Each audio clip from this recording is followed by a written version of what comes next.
Баршаңызға қайырлы күн достар, каналыма қош келдіңіздер. Бүгін сіздермен кешкі асқа балық дайындайтын боламыз. Балығымызды алдын ала жуып тазалап алдым. Картоплымыз бен сәбізді де ашып дайындап алдым. Яғни бір қасық тұз қосатын боламыз. Қыстық икрамызды пайдаландым. Икрадан 2 қасық қосатын боламыз.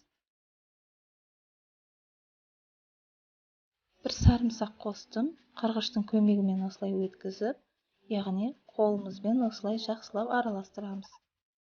Бір пияз тураймыз. Пиязымызды, яғни балығымыздың ішіне осылай салып, икрамыздан да салып, жақсылап сыртына да икра жағып шықтым.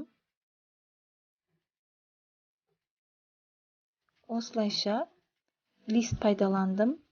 Пияз бен укропымызды, петрушкамызды салып, жаңағы картоплымыз бен сәбізімізді салатын боламыз.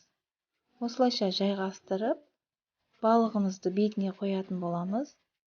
Көкшептеріңізден сасаңыздар да болады.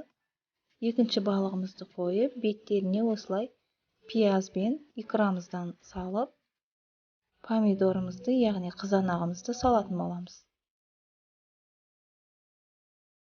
Осылайша біздің тамағымыз 45 минутта 250 градуста пісіп шығатын болады.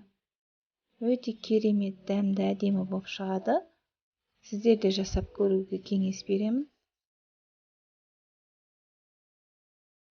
Видеода көріп тұрғандарыңыздай, тамағымыз дайын болды. Өте керемет, әдемі болып шықты.